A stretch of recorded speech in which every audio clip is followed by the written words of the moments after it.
Members of Parliament are not convinced that the deal brokered over the weekend by President Uhuru Kenyatta between NLC Chairman Mohamed Swazuri and Land CS Charity Ngilu will hold. The shaking of hands in State House has been questioned by parliamentarians, saying it will pass just as another PR stunt by the presidency. It is not the first time the president is asking the two institutions to work together, an executive order that they never heeded to. The MPs fear this will be repeated, though awash with praises of the step taken by the president.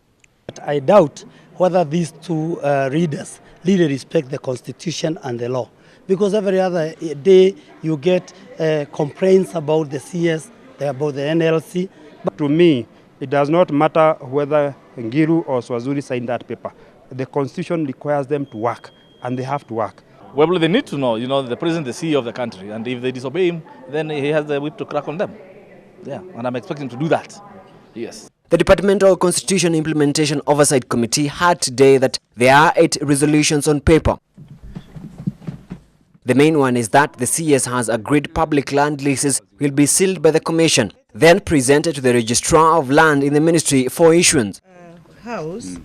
It is one of the contentious issues that is drawn from the clashing laws both in the Constitution and in the National Lands Act.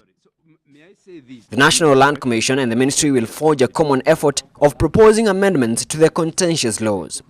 And that has been agreed upon, and we are going to follow that. So we can tell the country and the nation that things are okay. The Constitution Implementation Commission has received 3 sets of amendments to the law that have overlapping functions. One of them is from the presidency. The members of parliament will, however, wait longer for answers to the many questions they had on the specifics of the agreement the two institutions signed. Since representatives asked for more time to provide a detailed report that will emanate from a task force composed of all stakeholders. This is a very young relationship, Mr. Chairman.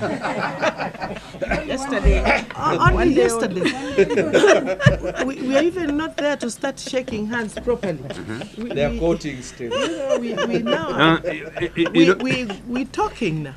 But now that we are now talking, and Madam CS is saying, can we be allowed to go together, get consensus of mind? And now that we have that committee on place, already looking at all these issues, can you just give us time?